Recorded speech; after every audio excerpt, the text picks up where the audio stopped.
I want to welcome again everybody that's watching online. Let's give a hand clap to them. People watching all over the country, all of you that are here today. I think I see some new faces, and so if you're new here, come on, we want to congratulate you for being here today.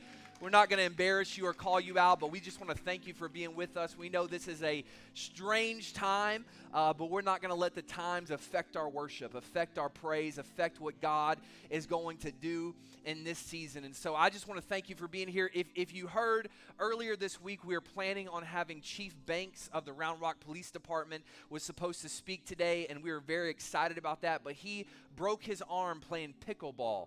And so it was a very, very big duty he was on that he got injured.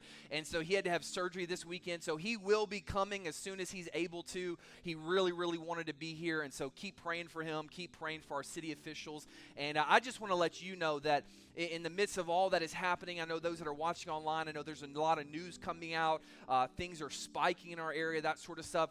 Within the past 2 weeks, we've met personally one-on-one with both Chief Banks of the police department, but then also Mayor Morgan of Round Rock, our local mayor. I know we have people watching all over, but and so we are getting direct from the source news, and so we are keeping up to date. We're trying to keep you guys as safe as possible, and so I just want to thank our serve team before we go on that's doing such an incredible job. For those of you that are watching online, we are taking so many precautions, and we've got thermometers that are infrared, and we've got masks and all kinds of stuff. And so just want to thank them. We're in a unique time. But like I said, I believe that God is going to speak something to us today.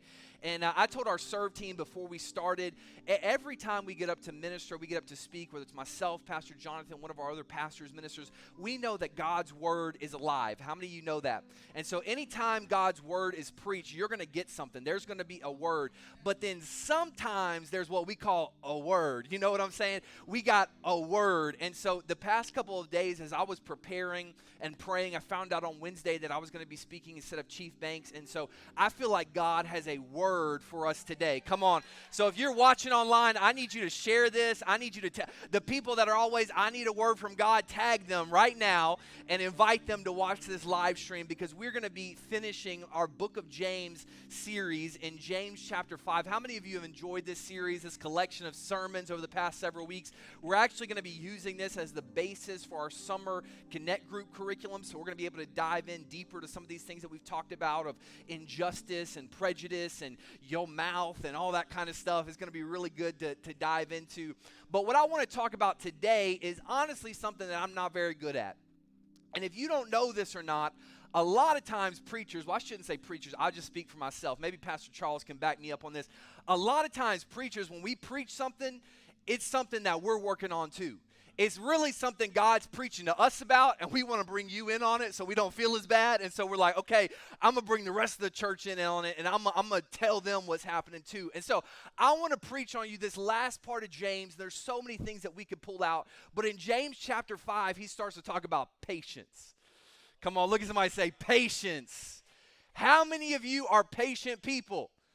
Not one hand went up. Online, not one hand went up in this place. If you live in Austin and you drive in this traffic, I don't know if you can be patient.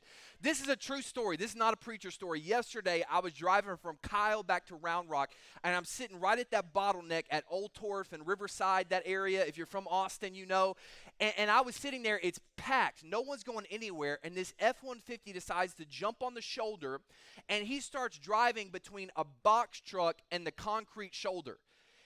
And he goes and he does all this, whips around. I think the box truck is going to crush him. I'm like, man, we're about to have a pile up. It's going to swerve over and hit me. I'm all worried. And he literally does all that just to get 2 cars ahead and then to sit in traffic. Like, that's how impatient we are. If you're at a red light and the light turns green and you're just sitting there, I will honk at you. I'm sorry. Pray for me, but I will honk at you. But especially during this time, I've seen so many things that maybe we don't realize how impatient we've become. Does anybody remember when you would order something online and it would take like a week or 2 to get here, but that wasn't a big deal because you ordered online and you were like, this is crazy that I can just order something online, it shows up. Now, if it doesn't get here in 1 or 2 days, I'm getting frustrated, okay? I ordered some swim trunks last week and one pair got here on time, and then the other pair, they're like, sorry, it's running late. I'm like, you don't get to run late, Amazon Prime. You got to be here on time. That's like your thing. And now if you live in certain parts of Austin, you can get same day delivery, hour delivery. I mean, they're about to start having where you can, because I want it right now. You know what I'm talking about? Or we do that with movies. How many of you streaming? Like, I remember when you had to wait, okay, Thursday night at 7 p.m. Central, 8 p.m. whatever, you're going to watch your show. And you had to sit there, and maybe if you were a rich person, you had TiVo. One of my uncles had TiVo, and I was like, this is blowing my mind right now. So you had to, but now most of us, I would say, I'm like, I'm going to wait till it airs, and then I'm going to get a week ahead so that I can just watch it whenever I want on Hulu. Because I don't have time to wait around. I want my show when I want it right now. Same thing with food delivery. How many of you think it's so crazy with food delivery? Like, used to be you could order a pizza to get delivered. Now you can order a full-on steak and lobster and everything, and they'll bring it right to your door. Because I don't want to go stand in line. I'm going to do my other stuff, and while I'm being impatient, it's going to show up. And what it is because of our impatience, we've given in to convenience. And so now everything, we want it to be convenient. I want it to be microwavable. I want it to be next day delivery. I want it to be able to be on demand, to be streamable. I want it right now. But what I found is, and what I felt like God was speaking to me, is that convenience will always cost you something. Think about it. When you pay for next day delivery, it's going to cost you something. You can order on Amazon and get regular delivery, or you can pay the $90 or whatever a year and get Prime delivery. You can go pick up the food at Rudy's or wherever for free and take it out yourself, or you can pay just a little extra charge to have them deliver it to you. And then not only is it going to cost you monetarily or time, but sometimes it sacrifices quality as well. I don't care how hard you try. You cannot get a frozen pizza and make it taste as good as a real pizza. I know delivery or DiGiorno, no, it is not as good. Stop trying to lie to yourself. It is not as good. So you start to sacrifice quality. Even those food that's delivered to you, we've gotten some meals delivered, and I'm like, this is normally good, but by the time they delivered it, it's all soggy, it's half cold, then you got to microwave it, and then it just gets worse, and it costs you something. And so as I was praying about this, and I was thinking about this, especially in this age where everyone's at home and everything's online, I'm afraid that we've let convenience creep into the church. That convenience has become a large part of our Christianity. That unless we can get something right now, God, I want it right now. I want it when I want it. I want it on demand, how I want it right now. I know you gave me a promise, and I know it's going to be in the future, but no, I want it right now. I know you told me I'm going to have to go through some things, and I need to build some things in my life, but I want it right now. And this is what I feel like Christianity has become. Anybody remember this? Come on, got this next day delivery on Amazon Prime because I was impatient. And this one even has different languages. And so what we have done is when God gives us something, when he gives us a promise, when we have a prophetic word, when we have something that we feel like we're called to do, or when we go through a trial and we're like, God, why are we going through this? We just want to hit the... We just wish we had a Christian easy button where we could say, I don't want to go through all the stuff I'm going through. When times get tough, I don't want to pray about it. I don't want to have to go to church. I don't want to have to get discipleship. I don't want to have to go to small group. I just want to go. I just want life to be easy. But here's the thing I want you to ask yourself is this: is convenience killing your Christianity? Is convenience killing your faith? Those that are watching online, is the convenience of the world we live in right now, is it killing your faith? Because it's real easy to do things that are convenient, but not things that are actually going to last.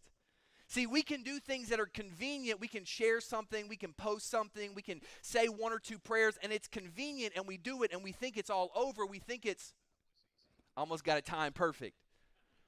But God is trying to show us something that he does not want the convenience to kill our Christianity. So let me get in the Bible. I know you guys are wondering when he's going to get in the Bible. Here we go. James chapter 5, starting in verse 7, it says, Dear brothers and sisters, remember we talked about this several times throughout this series. He's talking to believers. He's saying, Dear brothers and sisters, be patient as you wait for the Lord's return. That's a whole sermon right there. We could close down. That's a period. Be patient as you wait for the Lord's return. Consider the farmer who patiently waits, again, patiently, you need to underline all these patience, for the rains in the fall and in the spring. They eagerly look for the valuable harvest to ripen. You too must be patient. Take courage, for the coming of the Lord is near. What you have to realize is the farmers, and I'm not a farmer, so forgive me if I get any of this wrong, but farmers have to wait for the promise. Farmers, they're investing their entire livelihood. They're taking loans. They're doing all these different things to be able to till the ground and be able to plant the seed, and then they have to wait for the harvest to come. That they have to have faith for the harvest to come. So the thing that is going to sustain them, because if this harvest doesn't come, they could lose their house, they could lose their farm, they could have to close down their farm and get another job, all these different things. What in your life have you planted the seeds, have you planted, and now God is saying, I need you to patiently wait for the promise. I need you to patiently wait for what is coming, because the farmers, let's be honest, it takes a lot of faith. I know all of us have seen flowers grow, but none of you can go out there and say, flower grow right now. None of you can say corn grow right now. If you can, come see me after church. I'd like to see it. But none of us can just make it happen. We have to have faith that the promises of God, that he says, okay, seed time and harvest, this will never fail, that the promises of God are going to stay true even when we wait. Look at somebody say, wait. It's the promise of God. So what do you do when you're waiting on a promise? Now, how many of you in here feel like you're waiting on a promise? That God has given you something online right now. How many of you feel like you are waiting for something? I know so many of you here. I see KO lifting his hands in the back. I know so many of you, God has given you something, and it's not something outlandish. It's not something wild, but it's something that you know is from God. So what do you do while you wait? I want to take you back to the story of Noah. Just a quick recap if you don't know about Noah. Noah was one of the only godly men on earth, and God decided to judge the entire world, and he was going to send a flood to wipe out the entire world. And it's a picture of God's salvation, how we can escape out. He gives an ark. He gives a way of escape that we can escape the judgment of God and the wrath of God. So Noah, he comes down and he says, hey, Noah, bro, what's up? You know, you're a godly man. I want you to build an ark because a flood is coming. And you guys have heard us teach this before if you've been at Oasis for a while. He would have not even understood the language of what an ark is or what a flood is. So it would have been like, hey, I want you to build something because something's coming. How many ever felt like that before? Like, hey, I want you to live for God because something big is coming in your life. I want you to live right because I promise something big's coming. And you're like, well, what is it though, God? And then here's the thing. It wasn't going to happen for 120 years. Okay, some of you have promises that you're upset it hasn't happened in like 20 hours. God told you yesterday, and you're like, why haven't I got it yet, God? Where is it? I don't understand. That's 2, 3, 4, 5 times some of the people that have been in here, your entire life, that's how long it took for the promise to come true. And so what do you do when you're waiting on God's promise? And as more as I prayed about this and I dove into this, it was so interesting to me. You have to understand, this is why you got to study the Bible. I know some people, you just read through the Bible and you don't really think it's that interesting, but this is why you got to dive in, because these are the little nuggets that you don't get unless you dive in. The type of wood that God specifically told him to build the ark with did not exist in the area he lived in. I need you to understand, the thing that God told you you're going to do, the tools that you need to do it, you don't even have in your sphere of influence. It's not even in your realm of thinking. You don't even understand. God, not only can I not do what you said I need to do, I don't even have the tools right now to even start building what you call me to do. Are you in the place today? And so what he had to do is he had to go to another place. He had to work and he had to find the trees that God called him to use to build the ark. Now again, I just need, because this is good, you got to get this. I was fired up about this in my son's nursery. I was preaching it to myself. There were no 18-wheelers. There were no logging trucks. There were no caterpillars or bucket trucks. There was no way for him to get those trees back to the area where he needed it. So some of you are trying to bring something from over here. It's what you need, but you can't take it to where you need it to be. So what God had to do is he had to take the seeds of the trees. Oh, come on. He had to take the seeds of the trees and take it back to where the ark was. and he had to plant the seed before he could even begin to build the ark. He had to plant the seeds to get the tools that he needed. So often God gives us a promise and we say, cool, God, where's the tree? I know you told me to build the ark. Give me the tools, build the tree, poof, make it happen. You're God. And we want God to give us the tree, and God has given us a seed. We want God to do it all first, and God is saying, I need you to plant the seed first, and I need you to be faithful and patient and wait for the tools to grow. So to bring it into your life, there are some things right now, you need to build some things in your life before you can even get to the thing that God wants you to build. There are some skills and some tools and some people that you need to meet and some places that you need to go that you, even if God gave it to you right now, you wouldn't be ready because the seed hasn't grown. You got to plant the seed. Come on. Hebrews chapter 6 verse 11 says, our great desire is that you keep on loving others as long as life lasts. I think that's something we can all hear right now in the world that we're living in. That's one of the reasons I wore this shirt. Our world needs healing. We need to love each other in order to make certain that you have hope for what will come true. Then you will not become spiritually dull and indifferent. One translation says become lazy. That could be a whole other message right there. Do not become lazy. Instead, you will follow the example of those who are going to inherit God's promises because of their faith and 2 prayers. Because of their faith and an Instagram post. Because of their faith, and I went to 2 small groups. Because of their faith, and I went to church once. Because of their faith and what? Endurance. Because of their faith and endurance. What I've found is a lot of people have faith. A lot of people have the faith to say it, to talk about it, to share it with their friends. But when it comes to the endurance, they don't have the endurance to see it through. I want to share with you another story. I'm going to just take you through the whole Bible and show you where this is. Joseph, how many of you know about Joseph? Coat of many colors, not Jesus' stepdaddy, but the other Joseph.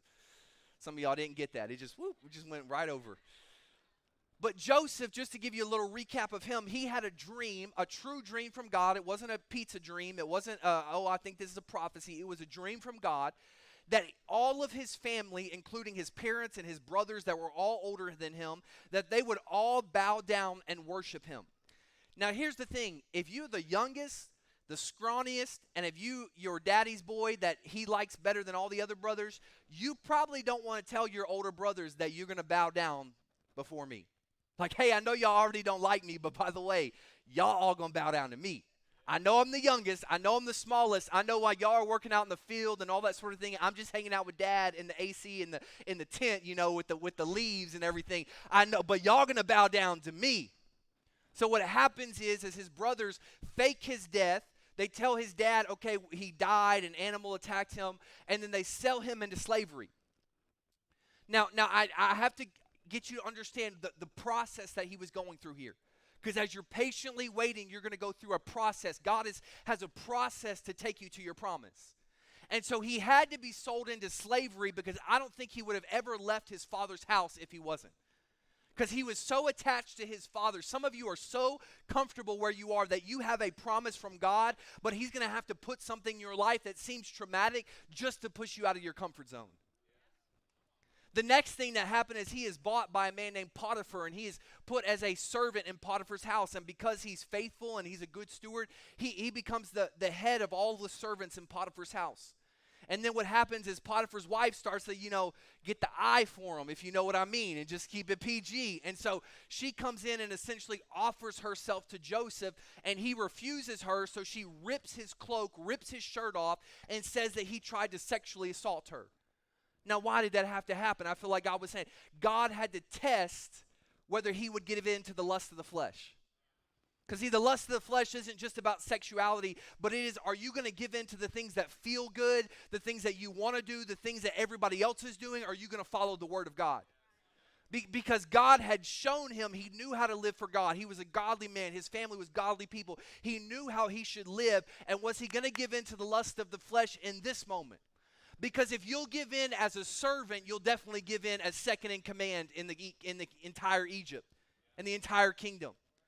So some of you, some of us, all of us, those of us watching online, God may be sending us through a test right now because the pressure and the temptation is only going to get greater.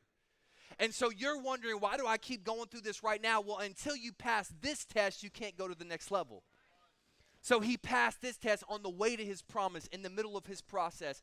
And then he goes and he goes to prison. Because of this, he goes to prison. He's in prison. It's a nasty prison. It's not fun. I don't know how you can make prison sound good. It was not a good situation. And so think about this. He goes from being the most favored in his family, the youngest son, a wealthy family, to being a slave, to being the head of a household. He's still a slave, but he's the head of the household at least, down to being in prison. Talk about a roller coaster of a life. So talk about, man, I thought things were getting good, and now they got worse again. I thought we were going up, but now we're going down again. And when he's in prison, he meets two men, and he interprets their dreams. And one of the men is a cupbearer of the king, of the Pharaoh. And he says, remember me, because the guy, he gets pardoned from his sentence, and he goes back to be the cupbearer of Pharaoh. And he says, remember me when you get back to Pharaoh. I know Pharaoh can pardon me. I know Pharaoh can get me. I got a promise on my life. I got a destiny on my life. I got to get out of this prison because God has something for me. And guess what? He was forgotten about. How many of you have felt cheated and sold out by people? You felt attacked. You felt abused. You felt lied on. Now you feel forgotten. Come on. This is the process to get to the promise. And so Joseph, he's in there for another 2 years, and he's just staying faithful. He's doing, when no one is watching, is he going to stay faithful? God is testing. Is he going to be who I've called him to be, even when there's no chance of him getting out of here? Because see, so many of us will act right as long as we know there's a guarantee it will get us out. We'll do right. We'll do what God's called us to do as long as we know that it's a guarantee that we're going to get the job, we're going to get the relationship, we're going to get the car, whatever it may be. So a little bit later, after several years, the cupbearer remembers, because Pharaoh is being tormented by these dreams. And so he says, hey, there was this guy in prison. I totally forgot, man. My bad. Forgot you were in prison. But he can interpret dreams. And Joseph comes and interprets the dream. And just to recap the story quickly, essentially saves Egypt and the entire surrounding area from dying from famine, becomes the second in command of Egypt, which is the largest empire at the time, and his family comes and bows down to him. Now, they don't recognize him because I think it's been around 23 years since they've seen him. 23 years since he was cheated, since he was dead to his family, since he was sold out, since he's been attacked, since he's been accused. 23 years until he got to the promise that God had called him to. 23 years. And as we look at this story, what we see is, yes, he had a dream, but there were still some things that he needed to go through. Because if he had been placed in power as second in command of all of Egypt when he was a little scrawny teenager, he would have done no one any good. He wouldn't have been able to save anyone. And so not only for himself, but for the calling that he had, God had to develop some things inside of him. God had to grow some things inside of him. So don't think that just because you have the dream, don't think that just because you've seen a glimpse of what God has for you, don't think that you don't need any development. I don't think you heard that. Don't think that just because you have a dream, you don't need any development. Type that in the chat online, because they ain't giving me any help in here. So give me some help online. So many of us, we think we have the dream. It's like, God, I got it. Like, you gave me I can go do that right now, God. They can bow down to me right now. I can give orders right now. How many of you, it seems like the older I get, the more that I know that I don't know that much. I feel like when I was probably 16, 17, I got this, let's go, but no, he needed some development. And so the waiting developed his character. He was proved in the process. His character, his integrity, it was proved that now God could trust him. And what I'm afraid of is that in this convenience culture, many of us are not developing character. Because we want it quick. We want it right now. And when that spotlight is put on top of us, when that weight is put on top of us, when that calling, when that responsibility, when that family, when that promotion, it crushes us because we have not built the foundation that we need. It's just like going back to the illustration of the tree. There are many people where you plant a seed, you get planted in something, you say, this is what I'm going to grow into. I'm going to grow into a strong, big tree. But then every little bit, you pull the tree out and plant it somewhere else. You plant it into a new dream, into a new vision, into a new relationship, into a new church, into a new spiritual covering. And what will happen, I'm not a botanist, I don't even garden really, but what will happen is after a while, no matter how good of soil you put that in, the tree will not grow because it's been replanted so many times. And some of you, you have replanted your dream, replanted your promise so many times that you think it's something else that is causing you not to grow. But it's because you keep pulling yourself out of the nutrients and the things that God needs to grow you in. See, He needs to grow you in some areas. So we'll move on. Do you have enough character to sustain the crop? The crop that God has called. Again, we're going back to farming. I know I'm not a farmer. Maybe we have some in here, some watching online. But do you have enough character to sustain the crop that God wants to give you? When it comes into your life, when that, like I said, when that responsibility, when those people, when that business, do you have enough character to sustain it? Let's go to Abraham and Sarah. Abraham and Sarah had a promise over their life that they would have children that were as many descendants as the stars in the sky and the sand on the seashore. And so basically what they're saying is you're going to have more than you can count. That's like a real poetic way of saying you're going to have a lot. You're going to have a lot of children running around. Get ready. Start saving right now for Christmas time because you're going to have a lot. But the problem is they couldn't even have one. So what happens when you're going to do all this, but I can't even get started, God? I got to have at least one, and then maybe He could have two. I mean, maybe we could, kind of over the generations do this thing, but I can't even have one, God. What is going on? They couldn't have one. And so, maybe you in your life, you have promises, but you can't even get it started. What many of us will do is we will try to make the promise happen on our own.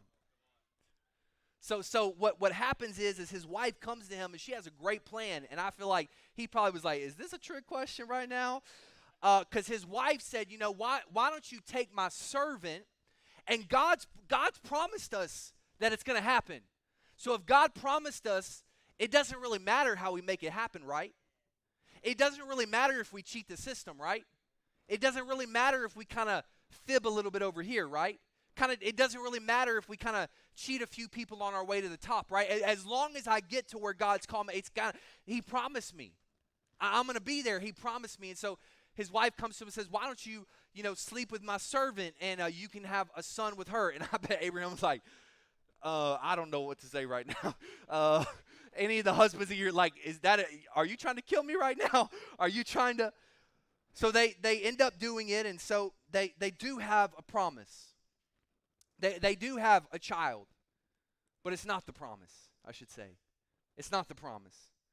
He decided to have a child, and they had a son, but listen to this, and I just got this revelation this morning as I was studying through. The child's name was Ishmael, which means God will hear. Now listen to this. In your life, have you ever thought, I'm going to show you God? Oh, no, y'all want to just be quiet in here. I'm going to show you I can do this. I'm going to show you I'm man enough. I'm woman. I can make this happen. I don't need anybody's help. God, you're going to hear from me. You're going to see what I can do. So Ishmael was like, here you go, God. We made it happen. We made the promise happen. But it wasn't the promise. It was illegitimate. And so when you bypass the promise, you create the enemy. When you bypass the process, you create the enemy of your promise. When you bypass the process, you create the enemy of your promise. Because eventually they did have a son. They had Isaac, and he became the father, and there were generations and all these incredible things, and Joseph was one of the descendants, and so many incredible things happened. But if you trace back the conflict in the Middle East today, it traces back to these two stepbrothers, these two half-brothers that have been at war ever since. And so don't do something right now that's going to be the enemy of your promise in the future. Some of you think whatever I do right now, it doesn't really matter because that's going to be in the past and I'm going to have my promise and I'm going to be in the future. No. Don't create some issues right now that are going to cause you harm in the future. There are some people where you're not going through an attack of the enemy. You're just going through this thing called consequences. See, there are consequences to our actions. Just because you got saved don't mean that rap sheet goes away. Come on. This is real talk. We Oasis. I know who I'm preaching to. There are consequences to what you go through. They may seem insignificant, but there are things that could totally destroy your future. I've been talking to a lot of our young people and different ministers and things. I think we see that in the world today. There are things that you may say 20 years ago or things that you say right now in 20 years, and maybe nobody hears it right now, but somebody finds that tweet. Somebody records that conversation. Somebody takes a picture of that Snapchat, and something that you thought was so insignificant and no one would hear about and no one would know about, we're still talking about thousands of years later, we're talking about their mistake. And God still redeemed it. I'm not saying that he can't redeem it. I'm not saying that you're canceling your promise. I'm not saying that he can't still do it, but I'm going to say that there's going to be consequences. So there were consequences to his actions. And then the last one that I'll go through, and worship team, you guys can get ready to come back up. Jesus himself. How many know Jesus had a process? Can you just imagine? I need you to understand this with me right here. Jesus, all places, all time, knows everything, spoke the world into existence. I mean, God of the universe is going to put himself in a suit made of skin and come down and have to grow. Anybody ever had growing pains before? I used to have real bad growing pains in my leg. Can you imagine the God that has always existed having growing pains? Can you imagine the God that has always existed has never needed anything because everything that can exist is already inside of him? I know that just kind of blows your mind. Can you imagine him being hungry and thinking, I need to eat? I don't know. Can y'all imagine that? So God, here's the thing. So we hear the Christmas story and we're always like, oh, Jesus, Christmas story came down to earth and it's in a manger and so cute and all that sort of thing. But do you know we don't hear about Jesus for 12 years? And then when we hear about him, it's just there's one little section of verses where it talks about how they went to the temple and they forgot him and he was in there schooling the religious teachers of like, well, I am the word, so I'm going to show you about the word right now. But then we don't hear about him again until he's 30 years old. So really, we could say Jesus spent 30 years in obscurity. Yes, he studied the religious law. He studied to become a rabbi. But he probably also learned how to be a mason with his father. Learned how to be a carpenter. Had to work, had to sweat, had to clean up the dishes, had to take out the trash, had to get scolded by his mom. Can you imagine mom disciplining Jesus? That's how I like to imagine stuff. Because he was fully human, fully God. So even he had a process. So if God himself, the creator of the universe that has always been and always will, if even he took 30 years to get ready for his ministry, it took him 33 years to get to the promise, that the fulfillment of his life. If it took him 33 years, why are you getting upset over 3 months? Why are you getting upset that God has given you a promise? Because remember, it's faith and endurance. You could say faith and patience. It's endurance. So he spent 30 years to step into his public ministry. He spent 3 years in ministry. And he spent around 3 hours stepping into his promise. What if your entire life is setting you up for one day of promise? For a couple hours of promise? For one conversation? For one thing that you tell your kids? For one thing where you help someone or you serve someone or you minister to someone? What if your entire life is leading up to that promise? You say, well, that kind of sounds insignificant. Is it more insignificant than Jesus? So our whole life could be building up to this moment. It was a silent season. We don't hear from Jesus. Jesus was probably a pretty quiet guy if you read through the scriptures. But it was silent. And some of you are in a silent season right now. Some of you watching online, you are in a silent season. But I need you to realize that just because it's a silent season doesn't mean it's an inactive season. Don't mistake silence for inactivity. Because Jesus was preparing. Joseph was preparing. Noah was preparing. We didn't hear about Noah all the time. We just get little glimpses of he was building stuff and his family and he would preach. But there was a lot of years where we never heard anything from Noah. And he was just going. And he was just studying. And he was just building. And he was just being faithful to his family. And he was just going to work. And he was just getting up. And he was just taking out the trash. And he was just doing the dishes. Could it be that if the fathers of the Christian faith, if the mothers of the Christian faith had to go through a silent season, had to go through a process, had to go through a season of being a seed and sprouting out of the ground, don't you think that we may have to go through a silent season? So I don't want you to mistake your silent season for a wasted season. I don't want you to mistake your silent season for a season of God abandoning you. We have to patiently go through the process. There's no easy button. There's no skip button. There's no skip intro on Netflix. There's no Prime delivery. We have to go through the process. And the last thing I'll say, I know where we're at on time. The last thing I'll say is, again, I was thinking about this, and I felt like God was giving me this fresh revelation this week. And even this morning, I began to think about, okay, if God exists in all places at all time, okay, if we just think about the timeline of the universe, that means God is with us right now, and he's also with us in 20 years at the same time. I know it's hard to understand. But God is with you right now, and he's with you 3 hours from now. And he's with you 20 years from now. And he's with your future grandchildren that have it. I know it's hard, but just picture this with me for a second. And so could it be, Jeremy, why don't you come up here with me? I'm going to do an illustration real quick. Could it be that you're right here, 2020, into June, coronavirus, everything's going crazy. We feel like the world's falling apart. Here, look this way. And this is the timeline of your life. So this is, 5 years from now, 10 years from now, 30 years from now, whatever. And could it be that in the timeline of your life that God has already given your future self the promise? He's already dropped the promise on your timeline. I don't think y'all are getting, I just need to let that simmer for a second. You can go ahead. That he's already dropped it on your timeline, but he's waiting on you to catch up.